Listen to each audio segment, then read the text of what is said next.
அனைவருக்கும் வணக்கம். இப்போ பார்த்தீங்கன்னா, நம்ம பெரும்பாலும் அதிகமான ஒரு பிரச்சனை என்னன்னு கேட்டீங்கன்னா, இந்த முடிவுதல் பிரச்சனை அதிகமான பேர்களுக்கு இருக்கிறது.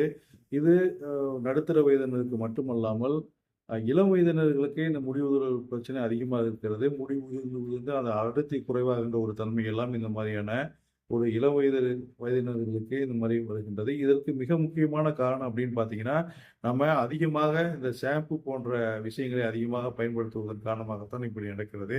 ஏனென்று சொன்னால் ஒரு 35, 45 வருடங்களுக்கு முன்பெல்லாம் பார்த்தீங்கன்னா, ஷாம்பு அதிகமா கிடையாது. நமது அரப்பு, அதாவது சீயக்காய் இத தான் போட்டு குளிச்சுட்டு வந்தோம். அப்ப இந்த முடி உதிர்வு பிரச்சனை இருக்காது. ஆகவே ஷாம்பு நீங்க போட்டு குளிக்கிறத நீங்க விட்டுட்டு, அரப்பு, இந்த மூலிகை சார்ந்த அந்த சீயக்காய் போன்ற விஷயங்களை நம்ம தலகுளிக்க பயன்படுத்தும் பொழுது இந்த முடிவுதல் இந்த பிரச்சனை ஒன்று வராது. அதே மாதிரி தினமும் தேங்காய் எண்ணெயை பயன்படுத்துங்கள். இந்த மூலிகை சார்ந்த பொருட்களை நீங்க பயன்படுத்தும் பொழுது இது முற்றிலுமாக குணமாகும்.